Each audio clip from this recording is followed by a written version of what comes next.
أيوة يا فريدة. الو يا نور، عامله ايه؟ أنا كويسة، عمالة من الصبح بنضف الشقة مع ماما. خلاص رمضان بيخلص والعيد جاي. انا مبسوطه قوي. وأنا كمان يا فريدة، بس زعلانة عشان رمضان بيخلص، أنا كنت بحبه قوي. وانا كمان يا نور. قلتيلي انتي بتعملي ايه؟ انا كمان نضفت الشقه مع ماما وروقت كل حاجه. شطورة يا فريدة. ما احنا لازم نساعد مامتنا في تنظيف البيت، علشان هي بتتعب كتير قوي علشاننا. ايوه يا نور، كلامك مظبوط. وانا كمان وعدتها اني هساعدها واوضب اوضتي كمان. وانا كمان يا فريدة روقت الأوضة بتاعتي وجهزت بيجامة العيد. ايوه يا نور، انا كمان اشتريت بيجامه حلوه قوي وجهزت الطقم اللي هنزل اصلي بيه العيد. ايوه انا قلت لماما وقالت لي هنقابلكم ان شاء الله في الصلاة. ايوه، عشان نلعب سوا بالبلالين. الله يا فريدة، انا بحب البلالين قوي اللي بيوزعوها علينا، وبنفضل صاحيين لغاية الصلاة. وانا كمان، ناقص بس الكحك هعمله مع ماما. الله يا فريدة، انا كان نفسي اكون معاكو قوي واعمل الكحك معاكو، بس للاسف مش هقدر اسيب ماما لوحدها، لسه في حاجة ناقصة لازم اساعدها فيها. معلش يا نور، المره الجايه اهم حاجه تساعدي مامتك. كلامك مظبوط يا فريدة، يلا باي بقى عشان الحق اخلص الحاجة اللي ورايا. ماشي، وانا كمان هشوف ماما. يلا سلام. يا فريدة، فريدة. ايوه يا ماما، جايه. حبيبتي قوليلي كنتي بتعملي ايه؟ ابدا يا ماما، كنت بتكلم مع نور في التليفون. طيب يلا يا حبيبتي، انا مرضتش ابتدي في اي حاجة غير لما تيجي. ربنا يخليكي ليا يا ماما. انا كنت هتضايق قوي لو ابتديتي من غيري. ونور مش هتيجي زي ما اتفقنا علشان تعمل معانا الكحك؟ لا للاسف يا ماما، لسه ما خلصتش تنظيف الشقه مع مامتها. شطورة نور، عشان بتساعد مامتها زي ما انتي كمان بتساعديني. انا بنبسط قوي وانا بعمل الكحك معاكي يا ماما. كل سنه وانتي طيبه. وكمان طعمه بيبقى احلى بكتير من الكحك اللي بنشتريه جاهز. طبعا يا حبيبتي، علشان احنا بنعمله واحنا مبسوطين وبنعمله بحب. بس هو الكحك ده موجود من زمان يا ماما؟ تصدقي يا فريدة ان الكحك ده موجود من ايام الفراعنة؟ بجد يا ماما؟ ايوه، كانوا زوجات الملوك بيعملوا الكحك باشكال كتير جدا، تقريبا عملوا حوالي 100 شكل، وكانوا بيعملوه زي ما احنا بنعمله دلوقتي، وبنقوشوا عليه رسومات مختلفة زي صورة الشمس. الله يا ماما. وكمان لقينا صور لصناعة الكحك في المقابر بتاعتهم، وخصوصا مقابر طيبة ومنف. طب وايه اللي حصل بعد كده؟ بس يا ستي، وفضلنا جيل بعد جيل بنعمل الكحك وبنطور فيه، لكن الحاجة المشتركة بين كل الأجيال دي هي الفرحة اللي بنحس بيها واحنا بنعمل الكحك. صح يا ماما، انا كمان ببقى مبسوطه جدا وانا بعمل الكحك والبسكويت معاكي. أيوة، ومش ناسية البيتيفور اللي بالشوكولاتة اللي انتي بتحبيه. ربنا يخليكي ليا يا ماما. كل سنه وانتي طيبه يا حبيبتي. فريدة، تعالي يا فريدة. ايوه يا ماما. حبيبتي قوليلي بقى، روقتي أوضتك ورتبتي سريرك؟ لا يا ماما، انا مش قادره اعمل اي حاجه، انا صايمه. ماشي يا حبيبتي، بس مش معنى انك صايمة انك ما تعمليش أي حاجة. ايوه يا ماما، يعني ايه صايمه؟ يعني ارتاح، مش اقعد اوضب وانضف الاوضه. لا طبعا يا فريدة، ده غلط جدا. ليه بس يا ماما؟ انا مش قادره اعمل اي حاجه. لا يا حبيبتي، انتي صحيح صايمة، بس مش معنى انك صايمة انك ما تعمليش أي حاجة وتفضلي نايمة طول اليوم. لا يا ماما، نور صاحبتي بتفضل نايمه طول اليوم. لا طبعا يا فريدة، ده غلط. الصيام مش معناه ان احنا ننام. امال معناه ان احنا نعمل ايه؟ نعمل الشغل اللي ورانا علشان صيامنا يكون في بركة. طيب ما انا هنام وارتاح، ولما اصحى على المغرب ابقى اعمل الحاجات اللي ورايا. ما ينفعش طبعا يا فريدة، ده ما يبقاش اسمه صيام، بالعكس الصيام بيفيد جسمنا جدا وبيحسن من صحتنا كمان. بجد يا ماما؟ ازاي؟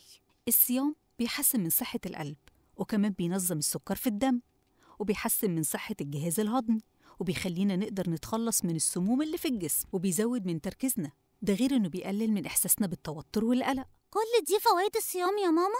ايوه طبعا، ده غير انه بيزود احساسنا بالصبر واننا نقدر نتحكم في نفسنا اكتر. يلا يا فريدة، المدفع هيضرب خلاص. حاضر يا ماما، بس انا عايزه اسالك على حاجه. انتي كل يوم تقولي لي المدفع هيضرب، وكمان بسمع التلفزيون وهو بيقول مدفع الافطار اضرب. هو ايه مدفع الافطار ده يا ماما؟ هو ده مدفع بجد يا ماما؟ بصي يا ستي، المدفع ده موجود من زمان جدا وله حكايات كتير قوي، لكن يعتبر أشهرهم وأكتر حاجة معروفة إن أول ظهور لمدفع رمضان كان في القاهرة تقريباً كان سنة 1461 في وقت حكم السلطان المملوكي الظافر سيف الدين. وقتها كان السلطان اشترى مدافع كتير اللي بيستخدموها دي وقت الحرب، وبالصدفة كانوا بيجربوا مدفع منهم في نفس ميعاد الفطار ومع صلاة المغرب. وهنا افتكر الناس إن ده إعلان بميعاد الفطار، وخرجوا كلهم يشكروا السلطان. وقتها استغرب السلطان جدا من فرحة الناس وعجبته الفكرة، فقرر إن كل يوم المدفع هيضرب في نفس الوقت، في وقت الفطار ووقت السحور. ومن هنا بدأت فكرة مدفع رمضان وانتشرت. يا ماما، دي حكاية جميلة قوي. أنا بكرة هحكيها لكل أصحابي في المدرسة. ماشي يا حبيبتي، يلا افطري وما تنسيش تقولي اللهم إليك صمت وعلى رزقك أفطر، وتدعي دعوة حلوة. حاضر يا ماما. أيوة بالظبط كده يا فريدة. فعلا يا ماما، أنا شفت واحدة معانا في الكلاس وكانت تعبانة قوي قوي من أسنانها، وطلع عندها سوس وراحت للدكتور. عشان كده يا حبيبتي لازم ناكل الحلويات بعقل وبحساب. فريدة قوليلي يا حبيبتي، كلمتي ليلى النهاردة؟ يا ماما كلمتها، لسه مخلصة معاها المكالمة دلوقتي. طيب هي ما جاتش ليه؟ علشان هي تعبانة قوي قوي وراحت للدكتور. ليه بس يا حبيبتي، ايه اللي حصل؟ سنانها كلها بقت فيها سوس ووجعها جدا ومش عارفة تاكل خالص. هي أكيد كانت بتاكل حلويات كتير. أيوة فعلا يا ماما، كانت بتحب الحلويات قوي، وكمان ما كانتش بتهتم إنها تغسل أسنانها خالص. معقولة يا فريدة؟ ده غلط جدا، لأن السكر بيفضل جوه أسناننا ويفضل ياكل فيها لحد ما بيبوظها. أيوة فعلا يا ماما، ومامتها قالت لها كتير إنها تبطل تاكل حلويات، وهي برضو كانت ما بتهتمش بكلام مامتها. ليلى غلطت عشان ما كانتش بتسمع كلام مامتها، وهي أسنانها دلوقتي باظت. هي عرفت غلطتها يا ماما. انت عارفة هي مش عارفة أصلا تتكلم من كتر ما أسنانها وجعاها. معلش يا حبيبتي، هي أكيد اتعلمت الدرس كويس ومش هتعمل كده تاني. صح يا ماما. ماما، ينفع أكل شوكولاتة؟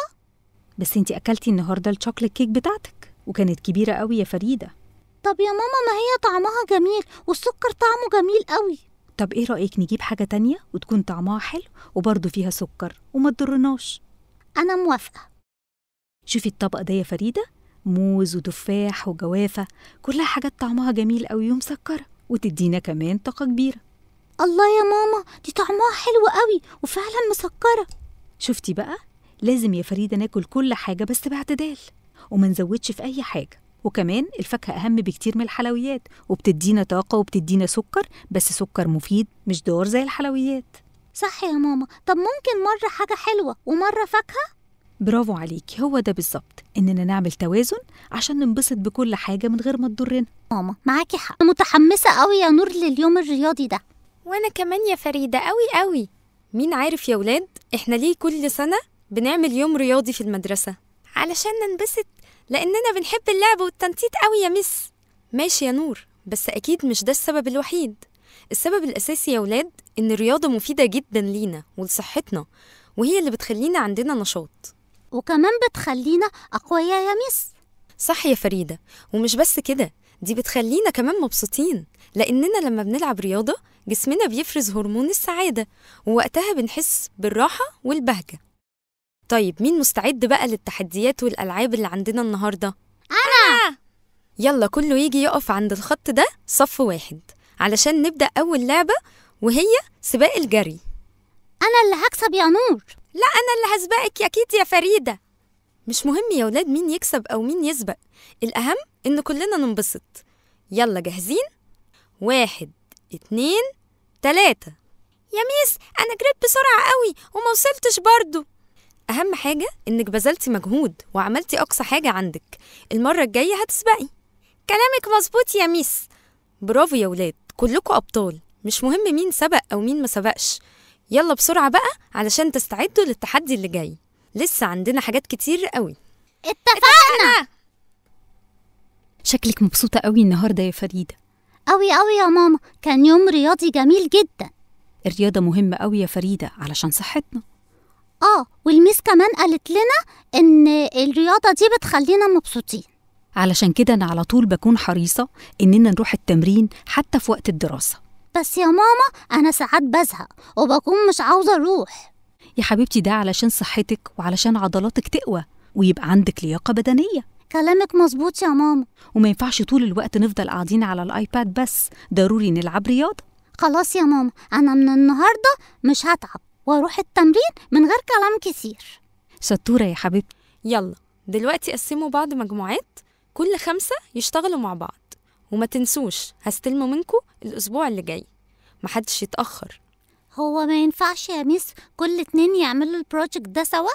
لا يا فريدة، ما ينفعش. أنا عاوزاكوا تتجمعوا سوا وتشتغلوا مع بعض. كمان في تفاصيل كتير قوي، فمحتاجين عدد أكبر. انت كده عرفتي المجموعة بتاعتك؟ أيوة يا ميس. طب في أي حد عنده أي سؤال؟ أو في أي حاجة مش واضحة؟ لا يا ميس. طب يلا على البريك. مالك بس يا فريدة، متضايقة ليه؟ أنا ما بحبش أشتغل مع ناس ما أعرفهمش كده، الجروب هيكون كبير وبعدين اللي معانا دول مش أصحابنا حتى. أنا كمان يا فريدة مش مبسوطة خالص. طب هنعمل إيه دلوقتي؟ مش عارفة بس يا فريدة، بس إحنا لازم كلنا نتعاون مع بعض علشان نشتغل صح ونعمل البروجكت. تفتكري هنعرف نشتغل مع بعض؟ أنا على طول متعودة إن نشتغل معاكي أو مع أصحابي. مفيش مشكلة، هما برضو زمايلنا في الفصل وشكلهم كويسين. أهم حاجة نتعاون كلنا سوا. أنا جنة معاكم في البروجكت الجديد. أهلا يا جنة. طيب عاوزين نتجمع سوا علشان نشوف هنوزع الأدوار على بعض إزاي ونبدأ نشتغل. طيب خلينا نتجمع كده ونتكلم كلنا. خلاص أنا هبلغ زمايلنا وأجيبهم وآجي. خلاص اتفقنا. قوليلي يا حبيبتي، يومك كان حلو النهاردة في المدرسة؟ يا ماما. بس أنا حاسة إنك مش مبسوطة. بصراحة يا ماما التيتشر ادتنا بروجكت وقالت لازم نشتغل فيه جروبس، وخلت كل 5 مع بعض وطلبت مننا نشتغل البروجكت ده، وما رضيتش إن أنا ونور نشتغل مع بعض فيه. طيب وفيها إيه دي يا فريدة؟ دي حاجة كويسة إنك تشتغلي مع ناس تانية غير اللي انتي متعودة تشتغلي معاهم، لأنك كده هتتعلمي منهم حاجات جديدة. ما يا ماما أنا مش بحب كده، أنا بحب أشتغل لوحدي أو مع نور أو مع أصحابي. ده مش صح، العمل الجماعي ده مهم جدا وبيعلمنا حاجات كتير ومهمة قوي. زي إيه يعني يا ماما؟ أول حاجة هيخلي عندك أصحاب جداد، كمان هيعلمك التعاون مع زمايلك وإزاي توزعوا الأدوار على بعض علشان كل واحد يعمل حاجة وفي الآخر تعملوا البروجكت سوا جماعي. بس أنا مش بحب كده. مش اتفقنا قبل كده إننا ما نحكمش على حاجة غير لما نجربها الأول ونشوف وقتها هنحس بإيه؟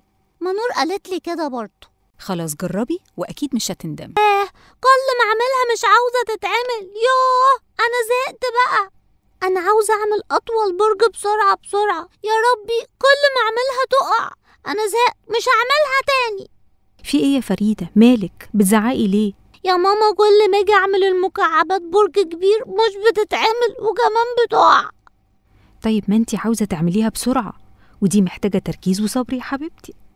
يا ماما أنا عاوزة أخلص بسرعة وأعمل واحدة تانية. ما ينفعش يا حبيبتي، ما هو السرعة دي اللي بتخليكي ما تركزيش وعشان كده البرج بيقع. استعجالك ده هو المشكلة مش المكعبات. لا يا ماما المشكلة في المكعبات دي، مكعبات بايظة. أهم حاجة السرعة عشان أسبق أصحابي. لا يا فريدة ده مش صح، المكعبات دي لعبة محتاجة تركيز. لا يا فريدة المكعبات عايزة صبر وتعمليها واحدة واحدة علشان البرج يتعمل ويطلع جميل زي ما انت عاوزة. يا فريدة تعالي يا حبيبتي، تعالي شوفي أنا جبتلك إيه. حاضر يا ماما. جبتلي إيه بقى قوليلي؟ بصي يا حبيبتي جبتلك حبوب علشان نزرعها. الله، طيب ودي بتتعمل بسرعة بقى وهتكبر بسرعة ونشوفها بكرة؟ لا يا حبيبتي مفيش حبوب بتتزرع وتطلع بكرة، هتاخد وقتها وهتطلع وتبقى شكلها جميل جدا. يا ماما هو أنا لسه هستنى؟ أنا عاوزاها تطلع بسرعة. حبيبتي مفيش نبات بيطلع في يوم وليلة، لازم نفضل نراعيها كل يوم ونسقيها مية ونخلي بالنا منها علشان تكبر وتبقى جميلة. حاضر يا ماما. مالك يا فريدة؟ من ساعة ما رجعتي من المدرسة وانتي مش عاجباني. مفيش يا ماما. في حاجة مضايقاكي يا حبيبتي؟ في حاجة حصلت في المدرسة النهاردة؟ بصراحة يا ماما. ايه اللي حصل يا حبيبتي؟ احكيلي. النهاردة الميس عملت مسابقة وطلبت مننا إننا نعمل رسمة لأكتر مكان بنحبه ونلونه. طيب ما دي حاجة كويسة، انتي بتحبي الرسم والتلوين.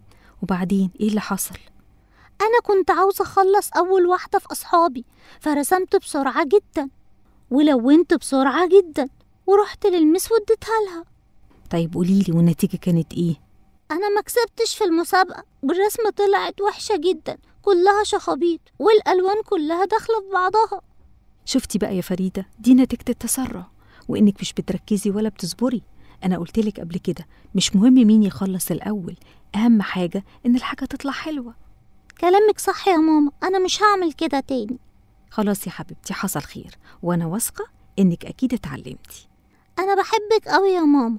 وأنا كمان يا حبيبتي بحبك أوي أوي أوي. أنا متحمسة أوي يا نور لليوم الرياضي ده. وأنا كمان يا فريدة أوي أوي. مين عارف يا ولاد إحنا ليه كل سنة بنعمل يوم رياضي في المدرسة؟ علشان ننبسط، لأننا بنحب اللعب والتنطيط أوي يا مس. ماشي يا نور، بس أكيد مش ده السبب الوحيد. السبب الأساسي يا ولاد إن الرياضة مفيدة جدا لينا ولصحتنا، وهي اللي بتخلينا عندنا نشاط، وكمان بتخلينا أقوياء يا مس. صح يا فريدة، ومش بس كده، دي بتخلينا كمان مبسوطين، لأننا لما بنلعب رياضة جسمنا بيفرز هرمون السعادة، ووقتها بنحس بالراحة والبهجة. طيب مين مستعد بقى للتحديات والألعاب اللي عندنا النهاردة؟ أنا. يلا كله يجي يقف عند الخط ده صف واحد علشان نبدأ أول لعبة، وهي سباق الجري. أنا اللي هكسب يا نور. لا أنا اللي هسبقك أكيد يا فريدة. مش مهم يا ولاد مين يكسب أو مين يسبق، الأهم إن كلنا ننبسط. يلا جاهزين؟ 1 2 3. يا ميس أنا جريت بسرعة قوي وما وصلتش برضو. أهم حاجة إنك بذلتي مجهود وعملتي أقصى حاجة عندك، المرة الجاية هتسبقي. كلامك مظبوط يا ميس. برافو يا ولاد، كلكم أبطال، مش مهم مين سبق أو مين ما سبقش. يلا بسرعة بقى علشان تستعدوا للتحدي اللي جاي، لسه عندنا حاجات كتير قوي. اتفقنا. شكلك مبسوطة قوي النهاردة يا فريدة. أوي أوي يا ماما، كان يوم رياضي جميل جدا. الرياضة مهمة قوي يا فريدة علشان صحتنا. والميس كمان قالت لنا إن الرياضة دي بتخلينا مبسوطين. علشان كده أنا على طول بكون حريصة إننا نروح التمرين حتى في وقت الدراسة. بس يا ماما أنا ساعات بزهق وبكون مش عاوزة أروح. يا حبيبتي ده علشان صحتك وعلشان عضلاتك تقوى ويبقى عندك لياقة بدنية. كلامك مظبوط يا ماما. وما ينفعش طول الوقت نفضل قاعدين على الآيباد بس، ضروري نلعب رياضة. خلاص يا ماما، أنا من النهاردة مش هتعب وأروح التمرين من غير كلام كتير. شطورة يا حبيبتي. مبسوطة قوي يا نور عشان البريك قرب خلاص. بجد يا فريدة؟ خلاص شوية وهيجي، أول ما الجرس يضرب أنا عاوزة ألعب بقى. وأنا كمان يا فريدة، وكمان جعانة قوي وعاوزة آكل. يا نور، أنا ماما النهاردة عاملة لي لانش بوكس خطير فيه كل الأكل اللي بحبه. ياه الحمد لله البريك جه. يلا ناخد اللانش بوكس وننزل. طيب أنا هسبقك بقى يا نور، هاتي اللانش بوكس بسرعة وتعالي قبل ما البريك يخلص. خلاص اتفقنا. إيه يا نور كل التأخير ده؟ معلش يا فريدة. وبعدين كل التأخير ده وما جبتيش برضو اللانش بوكس؟ ما أنا فضلت أدور عليه وما لقيتهوش، تقريبا كده نسيته قبل ما انزل. مش معقول، ازاي يا نور بس؟ طب هتاكلي ايه انتي دلوقتي؟ مش عارفة يا فريدة، أنا جعانة قوي. طب أنا دلوقتي بقى هعمل ايه؟ أنا بحب الأكل ده كله اللي ماما عاملهولي في اللانش بوكس، بس كمان نور جعانة. لا أنا مش هقدر أسيبها كده جعانة. طب خلاص يا نور، يلا أنا وانتي ناكل سوا من اللانش بوكس. بجد يا فريدة؟ أيوة الأكل هيكفينا احنا الاتنين. شكرا قوي يا فريدة. أنا جيت يا ماما. الله على الروايح الحلوة. تعالي يا حبيبتي أنا في المطبخ. قوليلي الأول ايه الريحة الحلوة دي بقى؟ انتي عاملة لنا ايه؟ عاملة لك شوكليت كيك اللي بتحبيها. الله الله يا مامي، وطبعا مش محتاجة أقولك تحطيلي منها في اللانش بوكس. بس كده من عينيا يا حبيبتي. وعاوزة أطلب منك كمان تزوديلي اللانش بوكس حبة. ليه يا حبيبتي؟ انتي كنتي جعانة النهاردة؟ لا يا ماما، علشان نور نسيت اللانش بوكس بتاعتها وانا خليتها تاكل معايا. برافو عليكي يا فريدة، ما خفتيش انها تخلص الاكل وانتي ما تشبعيش؟ بصراحة يا ماما أنا فضلت أفكر شوية، بس في الآخر قلت أكيد مش هكون مبسوطة لو صاحبتي جعانة، حتى لو أنا ما كنتش شبعت، وإني لازم أشارك الأكل معاها عشان هي كمان تكون مبسوطة.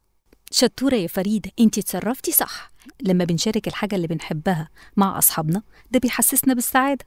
وبكرة هحط لك كب كيك زيادة عشان لو حد من أصحابك حب يدوقها. ربنا يخليكي ليا يا أحلى ماما. إيه يا ماما الورق ده كله؟ أنتي بتعملي إيه؟ حبيبتي بكتب الحاجات اللي محتاجاها علشانك في المدرسة. بنتي كبرت سنة. طيب وليه بتكتبي يا ماما؟ إحنا مش كده هنروح المحل ونشوف الحاجات ونشتريها على طول؟ أيوة يا حبيبتي، بس لازم نحدد الحاجات اللي محتاجينها الأول قبل ما نروح المحل ونطلبها. بصراحة يا ماما أنت غاوية تعب. لا يا حبيبتي، احنا بنعمل كده علشان ما نجيبش حاجات مش محتاجينها، وكمان لأننا عندنا ميزانية محددة متفقين عليها أنا وإنتي هنجيب بيها الحاجات بتاعة المدرسة. صح يا ماما. طب أنا خلصت لبس خلاص، هنتحرك إمتى بقى؟ أنا مبسوطة جدا ومتحمسة قوي. حبيبتي أنا كمان خلصت خلاص، يلا بينا عشان نلحق المحلات. الله يا ماما، الشنطة دي حلوة جدا، دي زي اللي نور جابتها بالظبط. هي حلوة يا فريدة بس بره الميزانية بتاعتنا، اختاري حاجة تانية تكون مناسبة للميزانية. يا ماما بقى أنا نفسي فيها عشان تكون زي بتاعت نور. انتي عايزة تجيبيها علشان عجباكي ولا عشان نور جايبة زيها؟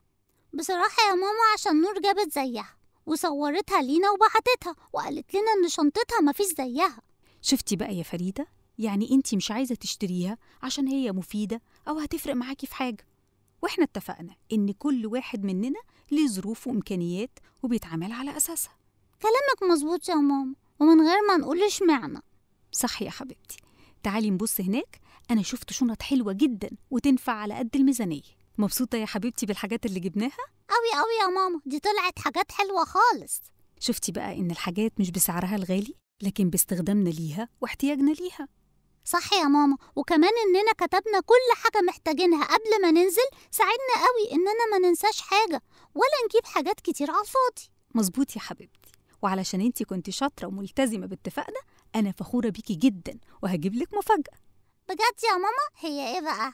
أول ما نروح البيت هوريها لك وهتعجبك قوي. وزي ما اتفقت معاكي دي الحاجات الأساسية للمدرسة، وأي حاجة تانية هنحتاجها لما المدرسة تبدأ هننزل نجيبها إن شاء الله. ميرسي جدا يا ماما، أنا بحبك جدا. وأنا كمان. معلش يا نور، انتي خسرتي المرة دي وأنا كمان خسرت، إن شاء الله المرة الجاية نكسب. لا أنا مش هلعب تاني خلاص، ومش عاوزة ألعب معاكوا تاني أصلا. ليه كده يا نور؟ احنا بنلعب مع بعض على طول وساعات بخسر ومش بعمل زيك كده ولا بعيط. مظبوط يا نور، انتي كبرتي الموضوع قوي، ما هو اللعب لازم حد هيكسب وحد هيخسر، خلينا نلعب تاني ونشوف مين اللي هيكسب. لا يا فريدة، أنا قلت مش هلعب معاكوا تاني وأنا هروح لماما خلاص. يا نور استني، بلاش تزعلي كده. يا نور ما ينفعش اللي بتعمليه ده، تعالي طيب نتكلم. يا ياسين خلاص سيبها لحد لما تهدى ونتكلم مرة تانية. إيه يا بنات جيتوا بسرعة كده ليه؟ مفيش يا ماما. أمال فين نور؟ راحت فين؟ والله يا طنط احنا ما عملناش حاجة خالص، احنا كنا بنلعب لعبة سوا وأنا كسبت وهي وفريدة خسروا.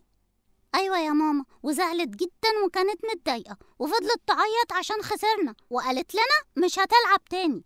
فضلنا نتكلم معاها يا طنط كتير قوي علشان ما تزعلش، بس هي ما سمعتش كلامنا والصراحة مكبرة الموضوع قوي يعني. هي مش عاوزة حتى يا ماما تسمعنا، فضلت تصرخ وتعيط بس. معلش يا حبايبي، كلنا مشاعرنا مش واحدة. في حد لما يتضايق بيعبر عن ضيقه ده بالعياط وبالصريخ، وفي حد تاني بيحتوي الموقف وبيعديه، وفي حد تاني ما بيخليش الغضب يأثر عليه. بصي يا فريدة، احنا لازم نتقبل مشاعر غيرنا ونحترمها وما نقللش منها أبدا، لكن كمان المفروض كل واحد فينا يعرف ازاي يتعامل مع مشاعره وكمان يتحكم فيها. يعني نعمل ايه يا طنط؟ مثلا لما نحس بالغضب ممكن نتكلم ونعبر عن ده بالكلام بدل ما نصرخ أو نفضل نعيط. كمان لازم نتقبل مشاعرنا سواء إيجابية أو سلبية. بس أنا بحس أوقات إن أنا متضايقة يا ماما، وساعات بحس إني مبسوطة. طب لما أحس إني عاوزة أعيط بقى ما أعيطش وأمسك نفسي؟ لا يا حبيبتي، مهم قوي إنك تعبري عن مشاعرك واللي انت بتحسي بيه. أنا عندي فكرة يا فريدة. إيه هي يا ماما؟ إحنا لما نروح البيت هنعمل صندوق ونكتب عليه صندوق المشاعر. أيوة، وده هنعمل بيه إيه؟ بصي يا ستي، كل يوم هنكتب أكتر مشاعر حسينا بيها خلال اليوم، سواء حلوة أو وحشة.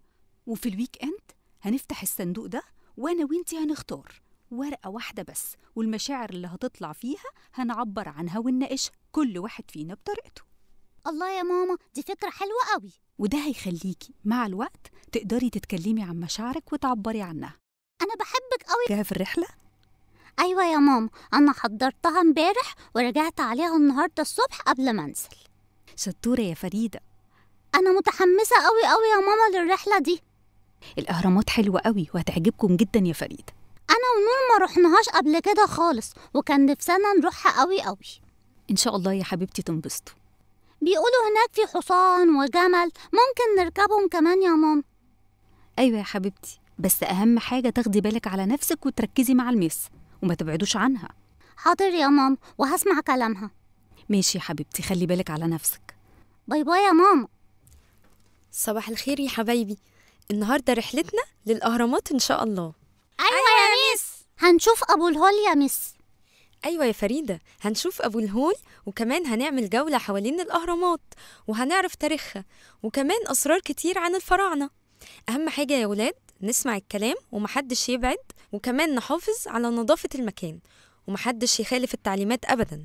هنمشي كلنا في صف واحد ورا بعض. حاضر يا ميس. ازيكم يا ولاد، عاملين ايه؟ الحمد لله. احنا النهارده في منطقة الجيزة، ودي الأهرامات، وزي ما انتوا شايفين كده هي ضخمة جدا، بنوها الفراعنة زمان، وطبعا ناس كتير شاركت في بنائها علشان يقدروا يخلصوها. كمان هم عددهم 3 أهرامات. اسمهم ايه يا ميس؟ خوفو، خفرع، منقرع. طب واللي هناك ده؟ اسمه أبو الهول، ده تمثال جسمه جسم حيوان ووشه وش بني آدم، بيمثل القوة والحكمة مع بعض. طب وايه أكبر هرم فيهم؟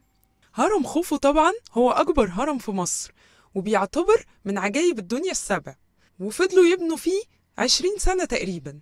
والتاني في الحجم هو هرم خفرع، وآخر واحد يعتبر الهرم الصغير خالص وهو هرم منقرع. طب ويا ترى جوه الأهرامات دي في إيه؟ في أوض كتير قوي قوي وممرات، وكان الفراعنة بيحطوا فيها كنوز وكمان أكل وكل حاجة ممكن يحتاجوها. بس الكلام ده كان للملوك مش لكل الناس، والناس بتيجي من كل مكان في العالم علشان تشوف الأهرامات، علشان كده لازم نحافظ عليها. بس هما ازاي قدروا يبنوا كل الأهرامات الكبيرة دي والضخمة دي؟ طبعا اشتغل فيها عمال كتير جدا وتعاونوا مع بعض علشان يقدروا يبنوها، ونجحوا ان هم ينفذوا الشكل اللي انتوا شايفينه ده. طب وازاي جابوا الحجارة دي؟ دي حجارة كبيرة قوي. كانوا بينقلوها بعربيات بدائية جدا، واستخدموا كمان أدوات بسيطة بتساعدهم على ان هم ينقلوها. طب احنا ممكن نركب الحصان والجمل اللي موجودين هناك دول؟ ايوه طبعا ممكن، بس اهم حاجة نحافظ على نظافة المكان. حاضر. أنا مبسوط وبعيد خالص عن الدراسة. بجد يا ميس ياسمين. هنتكلم عن ايه طيب؟ هحكي لكم قصة أرنوب. كان في أرنوب جميل وبيحب يروح المدرسة جدا، وكان بيكون متحمس قوي ومبسوط. بس جه يوم عرفت إن في حد لمسه بطريقة ضايقته، لكن مامة أرنوب قعدت معاه وهدته وفهمته على كل حاجة. القصة حلوة قوي يا ميس، بس أنا عندي سؤال. اتفضلي يا ليلى. يعني إيه لمسه بطريقة ضايقته يا ميس؟ خليني أوضح لكم أكتر. كلنا في مناطق في جسمنا ما ينفعش أي حد يلمسها، حتى لو كان من قرايبنا أو حتى لو كان ناس نعرفها، بس اللي ممكن نتكشف عليه هو الدكتور، ولازم بابا أو ماما يكونوا معانا في نفس الأوضة وقت ما الدكتور يكون بيكشف. طيب ولو حصل وحد لمسنا يا ميس؟ ضروري إننا نصرخ بصوت عالي ونقول لماما أو بابا أو المدرسة اللي في الفصل. أهم حاجة نبلغ، لأن جسمنا ده أمانة ومش أي حد ينفع يلمسه أبدا. خلاص يا ميس ياسمين، أنا مش هسلم على حد خالص، ولا على أصحابي ولا على نانا، ولا أروح حتى في حضن جده. لا يا فريدة، مش ده طبعا اللي أنا أقصده.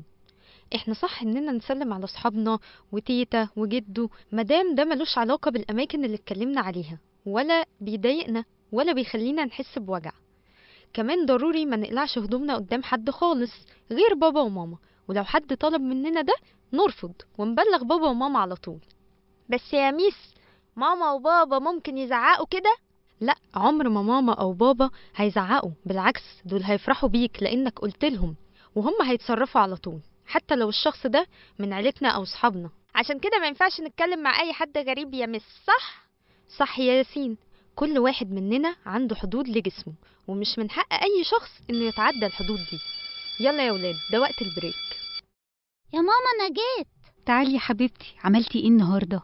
اليوم كان حلو قوي يا ماما، وميس ياسمين كمان كلمتنا عن حاجات حلوة خالص وحكت لنا قصة جميلة. بجد؟ يا ترى القصه عن ايه يا فريده؟ عن جسمنا، وإن ما ينفعش حد يلمس جسمنا أو يشوفه غير في حالات معينة. برافو يا فريده، لان جسمنا ده امانه يا حبيبتي وملكك انتي وبس. عشان كده دايما بسالك قبل ما نروح في اي مكان، لو مش عايزه تسلمي على حد او تبوسيه او تحضنيه مفيش مشكله خالص. صح يا أحلى ماما في الدنيا. واحنا متفقين لو اي حد لمسك بطريقه ضايقتك، الاول هتصرخي جامد وتبعدي ايديه، وبعدين هتيجي وتقولي لي على طول وانا هتصرف. أيوة يا ماما، عشان كده أنا عمري ما بخاف طول ما انتي موجودة. حبيبتي ربنا يخليكي ليا يا رب. ويخليكي ليا يا حبايبي يا أصحابي. عاملين ايه النهاردة؟ الحمد لله، اخيرا الجو بقى جميل وعرفنا نخرج. الحمد لله ان العاصفة خلصت امبارح، محدش فينا عرف يخرج من البيت خالص. أنا كنت بتفرج على الشجر وهو بيتحرك جامد قوي، والهوا كان شديد. بس الحمد لله إنها خلصت خلاص.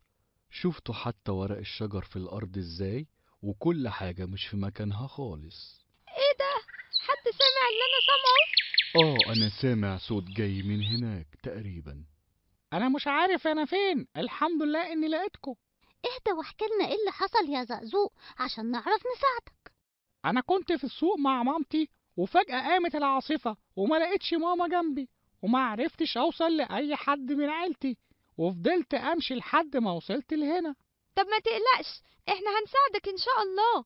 اتفضل، انا جبتلك اكل، انت اكيد جعان. طب مش فاكر أي حاجة مميزة كانت جنب البيت بتاعك؟ كان في سوبر ماركت كبير، وكمان جنبه شجرة كبيرة قوي. طب ما تعرفش عنوان البيت او رقم تليفون باباك او مامتك؟ لا، انا ما اعرفش اي حاجة من الحاجات دي. ما ينفعش كده يا زقزوق، لازم تكون حافظ الحاجات دي علشان لو حصل لك اي موقف بعد كده تقدر ترجع لاهلك بسهولة. ما تقلقش يا زقزوق، احنا هنتصرف وان شاء الله نلاقي عيلتك. انا مبسوط قوي اني لقيتكم، وشكرا على الاكل. ازيك يا زقزوق؟ عامل ايه النهاردة؟ الحمد لله. وصلتوا لبابا وماما؟ ايوه، وعندنا ليك مفاجأة كمان. بجد؟ ايه هي؟ مامتك وباباك جايين دلوقتي عشان ياخدوك. انا متشكر ليكوا قوي قوي. بس لازم تخلي بالك بعد كده يا زقزوق، وتكون حافظ عنوان بيتكم ورقم تليفون مامتك وباباك. وكمان لما تتوه ما تحاولش تبعد قوي عن المكان اللي كنت فيه، والأحسن إنك تدور على أي حد يساعدك. حاضر، انا اتعلمت الدرس كويس. بص بقى مين جاي هناك كده. زقزوق حبيبي، وحشتنا قوي. وانتوا كمان وحشتوني قوي. انت عارف يا أرنوب ان المشي ده كويس جدا عشان صحتنا؟ طبعا، ده بيخلينا عندنا نشاط وصحتنا كمان تكون احسن. عشان كده لازم كل يوم نحاول نمشي او نعمل رياضة حتى لو بسيطة. كلامك مظبوط يا أرنوب، وخصوصا الصبح انا احب اتمشى قوي والشمس طالعة، فعلا بيكون الجو جميل. ايه ده يا أرنوب؟ شايف اللي انا شايفه؟ في انوار جاية من هناك. ايوه صح، ايه الانوار دي؟ اصل احنا اول مرة نمشي من هنا. تعال نشوف كده. الله، كل دي هدايا وحلويات، وازاي متعلقة على الشجر كده؟ الشجرة دي كلها شكلها غريب قوي، انا اول مرة اشوف شجرة فيها حلويات وهدايا. ايوه فعلا، وانا كمان. طب يلا بسرعة نقول لاصحابنا، دول هينبسطوا قوي قوي. استنى بس يا أرنوب، مستعجل على ايه؟ خلينا نشوف احنا الأول ونبقى نقول لهم بعدين. بس ازاي؟ دول صحابنا، ما ينفعش. ما انت لو قلت لهم دلوقتي هيجوا ياخدوا من الحلويات والهدايا، ومش هيتبقى لينا غير حاجات صغيرة قوي. خلينا الأول ناخد أنا وإنت كل اللي احنا عايزينه ومن غير ما نقول لحد خالص. صح يا سنجوب؟ يلا بينا. أنا عاوز أخد كل الهدايا والحلويات اللي موجودة هنا. بالظبط، عاوزين نجمعهم كلهم من غير ما نسيب ولا حاجة لأي حد. ازيكم؟ عاملين ايه؟ الحمد لله بخير، كله كويس. انت رايح على فين كده؟ انا كنت بدور عليكم، عايزه اقول لكم ما تيجوا نلعب كوره.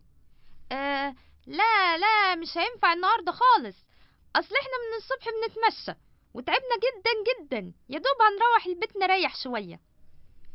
طب خلاص، بس ايه الشنط اللي معاكوا دي فيها حاجات كتير قوي. انتوا كنتوا فين؟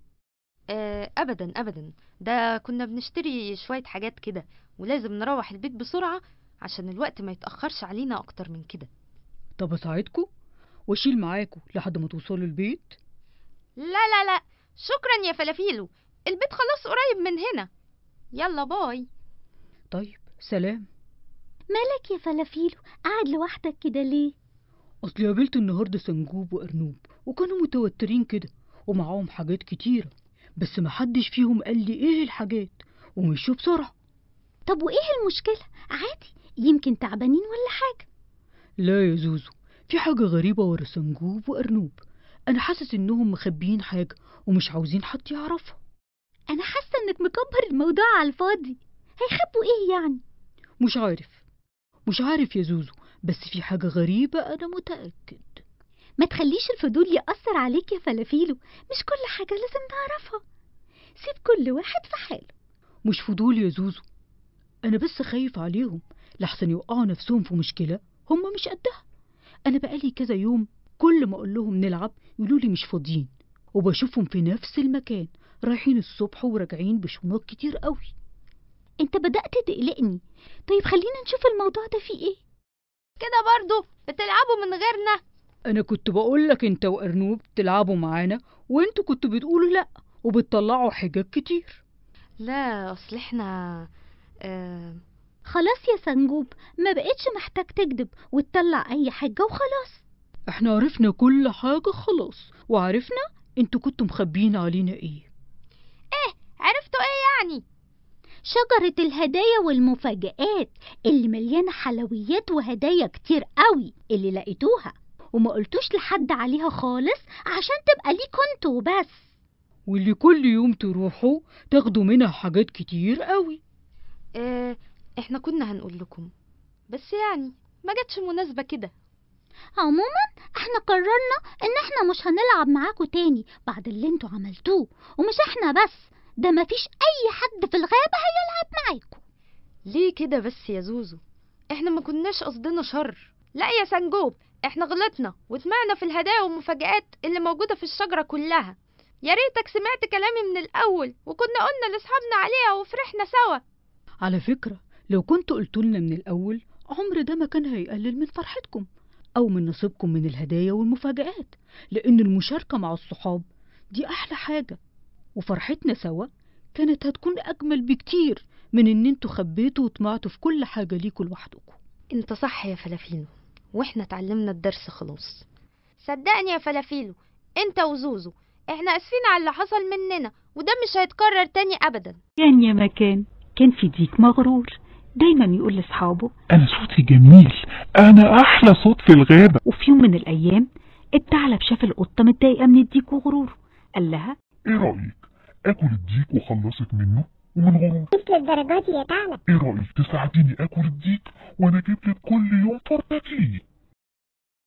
وافقت القطة. وفي يوم من الأيام بعد تفكير طويل من القطة إزاي هتقنع الديك إنه يجي معاها عشان الثعلب ياكله، القطة لقت فكرة حلوة ممكن تقنع بيها الديك إنه يجي معاها، وقالت له على فكرة يا ديك، في مسابقة حلوة قوي للأصوات، تحب تشارك فيها؟ طبعا موافق، لاني عارف ومتأكد ان انا اللي هبقى كسبان. هو في صوت احلى من صوتي؟ اكيد انا طبعا اللي هاخد الجايزة، هاخد جايزة احسن صوت. ادت القطة عنوان الثعلب للديك على انه المكان اللي هيتعمل فيه المسابقة. الديك في طريقه افتكر انه ما اخدش اصحابه الحيوانات معاه، فعدى عليهم واخدهم وعزمهم على المسابقة. اول ما دخلوا مكان المسابقة ما لقوش حد غير الثعلب والقطة. ايه ده يا قطة؟ ايه كل الحيوانات دي؟ مش اتفقت معاكي تجيبي الديك لوحده عشان اكله؟ الحيوانات كلها والديك اتصدموا من القطة كانت عايزة تعمله في الديك، وزعلوا منها كلهم وخصموها. سيبولي أنا الثعلب، أنا أعرفه شغله. وادى الثعلب علقة موت. جري الثعلب بعد ما أخد جزاؤه، ومن ساعتها بطل الديك غرور على أصحابه وقال لهم لولاكوا كان زماني متاكل من الثعلب المكار. وتوتة توتة فرغت الحدوتة. يلا شوت الكرة بسرعة هنا. يلا يا أرنوب. رجلي وجعاني قوي، مش قادر أحركها. طب خليك ما تتحركش كتير يا فلافيلو، واستنى لحد ما نشوف دكتور. أنا أعرف دكتور قريب هنا، خليني أروح بسرعة أجيبه وأجيلكوا. بسرعة يلا يا بلبل، لحسن أنا مش قادر من كتر التعب. ما تقلقش يا فلافيل، كلنا جنبك وهنساعدك، وانا معايا تلج هجيبه عشان نستخدمه يخفف الألم عليك شوية. بس ازاي هقدر أشارك في الماتش النهائي ده؟ خلاص مش فاضل غير وقت قليل قوي. ما تفكرش في أي حاجة دلوقتي يا فلافيلو، المهم إننا نطمن عليك. وأنا دقايق وهكون عندك يا صاحبي ومعايا الدكتور. ألف سلامة عليك يا فلافيلو. الله يسلمك يا أرنوب، أنا زعلان قوي إني تعبت في الوقت ده ومش هلحق نهائي البطولة. ما تقلقش يا فلافيلو، إن شاء الله تخف وتلحقها. المهم طمني، لسه رجلك بتوجعك ولا اتحسنت شوية؟ والله لسه الوجع موجود، بس لما باخد الدواء بتحسن شوية الحمد لله. سلامتك يا فلافيلو، كلنا هنساعدك علشان تخف وترجع لنا بسرعة. أنا اتفقت مع أصحابنا إن كل يوم حد مننا هيجي ويجيب لك الأكل اللي بتحبه لغاية لما تخف وترجع لنا أحسن من الأول.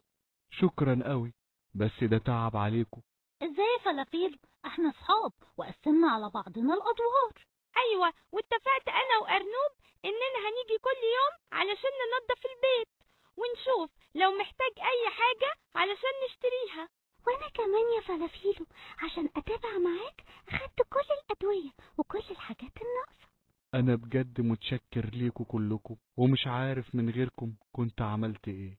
ما تقولش كده يا فلافيلو، احنا اصحاب. مبروك علينا الكاس يا أصحابي. أنا مبسوط قوي إن احنا قدرنا ناخد البطولة.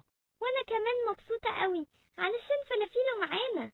أنا من غير مساعدتكم ليا ما كنتش هقدر أكون معاكم في النهائي. ما تقولش كده يا فلافيلو، احنا كان لازم نعمل كده لأننا أصحابك. احنا لازم كلنا نحتفل بالفوز وبالبطولة وكمان برجوع فلافيلو لينا أحسن من الأول. مظبوط. خلاص كده يا جماعة، في حد تاني ناقص؟ لا يا سنجوب، أعتقد احنا خلاص كده متجمعين وكله جه في الميعاد مظبوط. أنا متحمس قوي للرحلة النهاردة ومستني أشوف حاجات جديدة. وأنا كمان يا فلافيلو، أنا بحضر حاجات الرحلة من امبارح وكل نشاط وحيوية. طب يلا بينا بقى، مستنيين ايه؟ يلا نبدأ نتحرك علشان اليوم ما يضيعش علينا. كلامك مظبوط يا بلبل، ادينا نتحرك اهو، وانا هكون اول واحد عارف الطريق. ياه، شايفين الجو حلو ازاي؟ والاشجار كمان كلها جميلة جدا يا سنجوب. اهم حاجة كل واحد مع الشنطة بتاعته وكل الحاجات اللي اتفقنا عليها. يا زوزو، أنا حضرت كل حاجة اتفقنا عليها في الشنطة. وزي ما اتفقنا كل واحد مننا هيكون له دور معين. زوزو هتكون مسؤولة عن متابعة الطريق معايا. فلافيلو هيتأكد أول ما نوصل إن كل أدوات التخييم معانا وهنساعده في إننا نعمل الخيم معاه. وسنجوب هيكون مسؤول عن تحضير الأكل. وبلبل هتكون مهمته يراقب الطير من فوق ويبلغنا لو في أي حاجة صعبة هتقابلنا في الطريق عشان نقدر نستعد ونعمل حسابنا. ما تقلقش يا أرنوب، كلنا عارفين وحافظين دورنا كويس زي ما اتفقنا. شكلنا كده بدأنا المشاكل من بدري قوي يا أرنوب. في نهر كبير قوي، لازم نفكر ازاي هنعديه. النهر ده كبير جدا، هنعديه ازاي دلوقتي؟ أنا رأيي إننا نرجع وخلاص.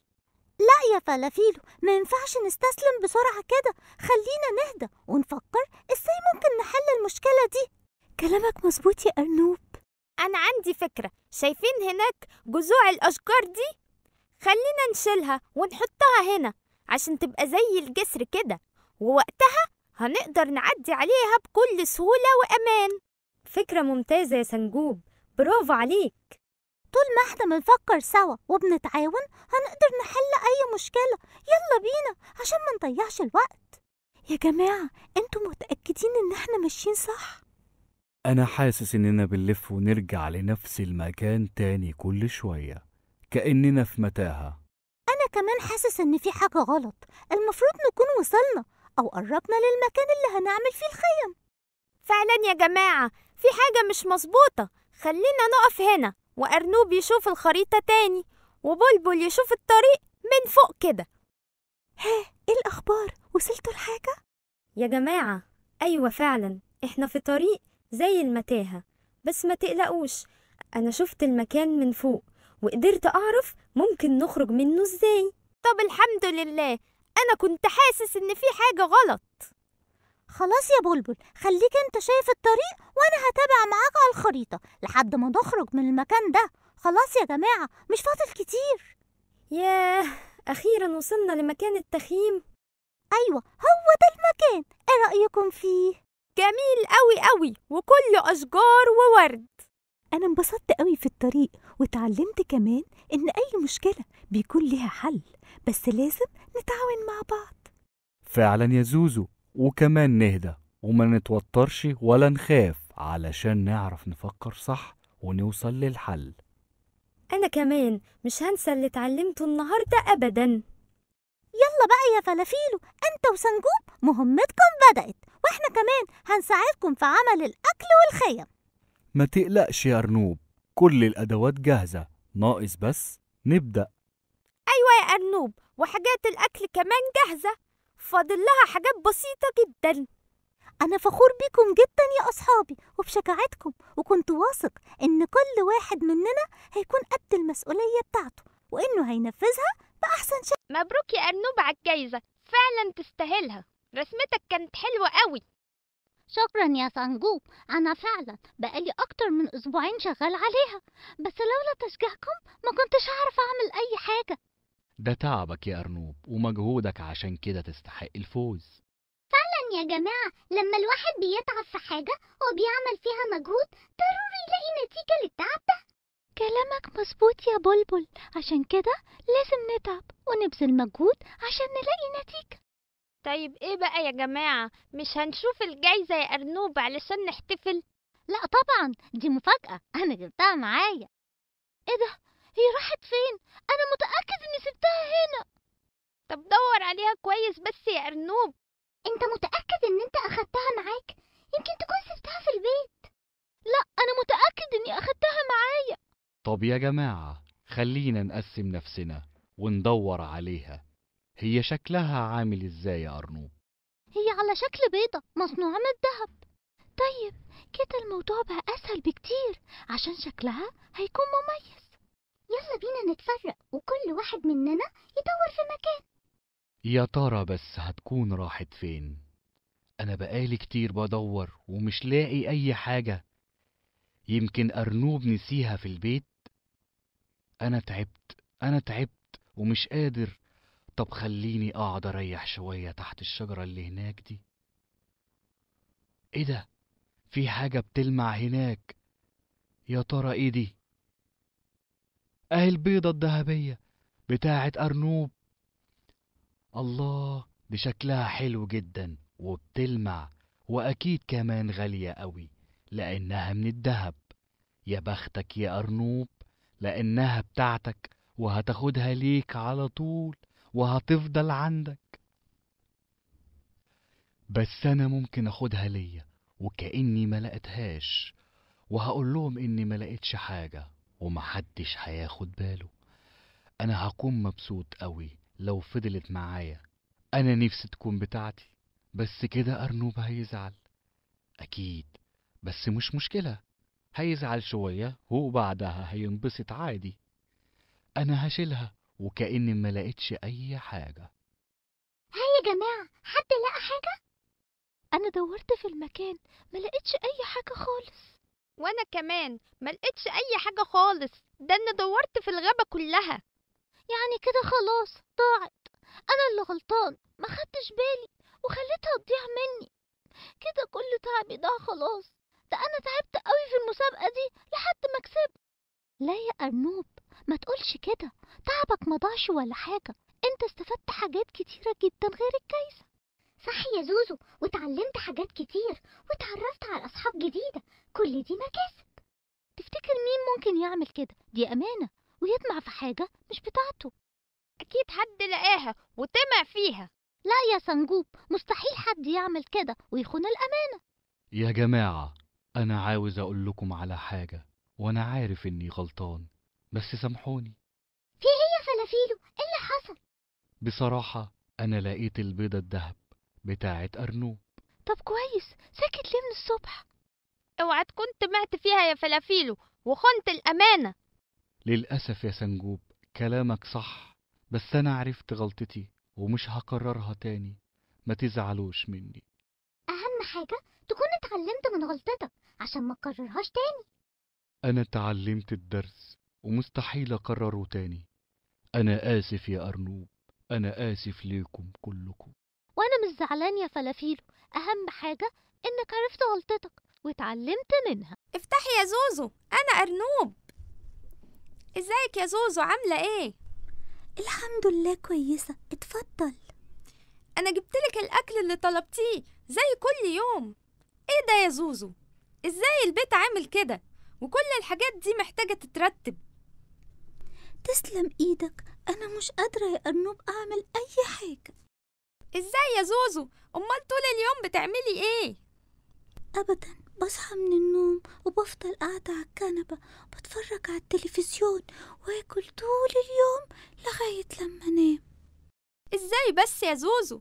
ده احنا لما بنصدق ناخد الاجازة من المدرسة علشان نلعب ونعمل رياضة ويبقى يومنا كله نشاط. حرام عليك يا أرنوب، أنا لما بصدق أخد أجازة عشان أفضل قاعدة كده في البيت أتفرج على التلفزيون من غير ما أعمل أي حاجة. ده كلام برضو يا زوزو. ده احنا بمناسبة الأجازة قررنا إننا هنعمل يوم رياضي ولازم تشاركي معانا. لا سيبني يا أرنوب، روحوا انتوا وانبسطوا وأنا هفضل قاعدة هنا.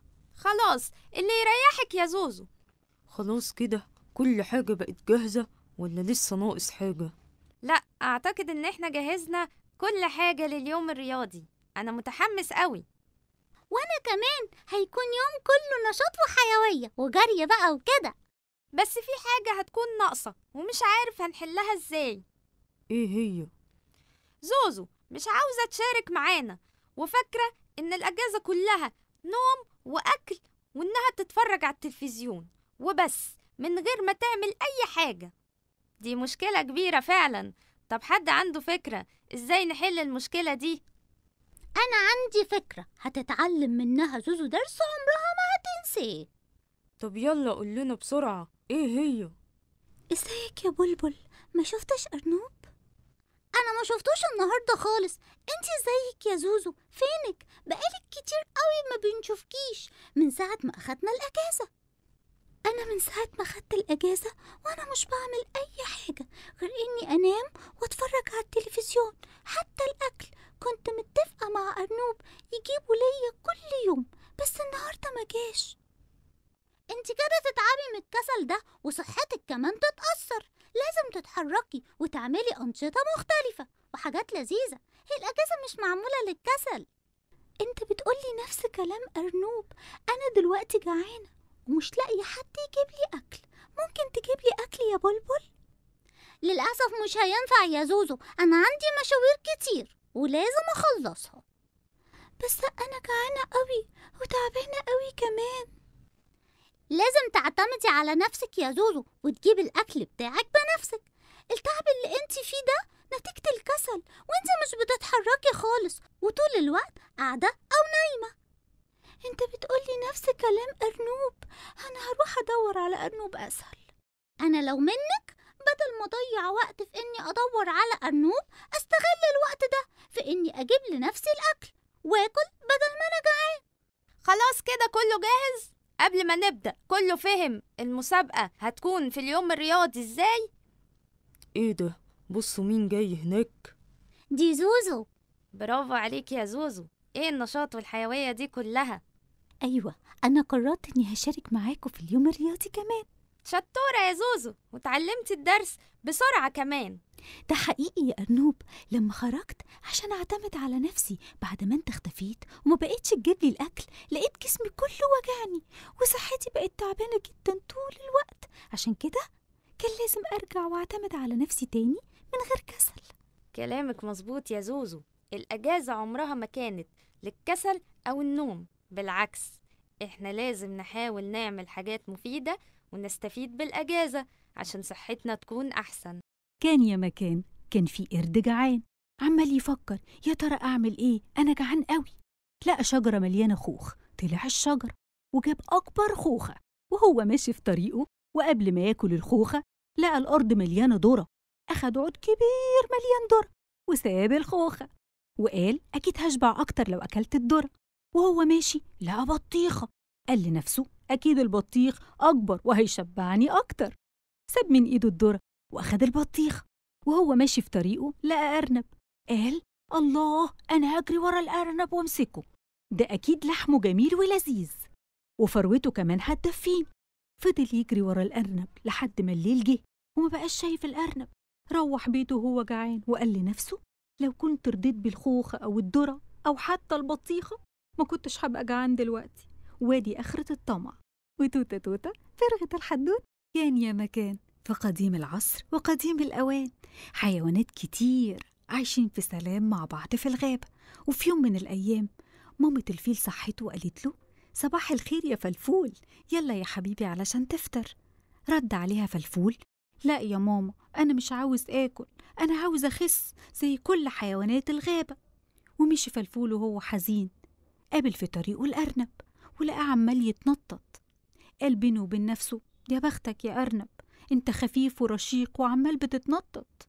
وهو في طريقه قابل العصفورة وهي عمالة تطير من شجرة لشجرة، عمال يبصلها بحزن ويقول في باله يا بختك يا عصفورة.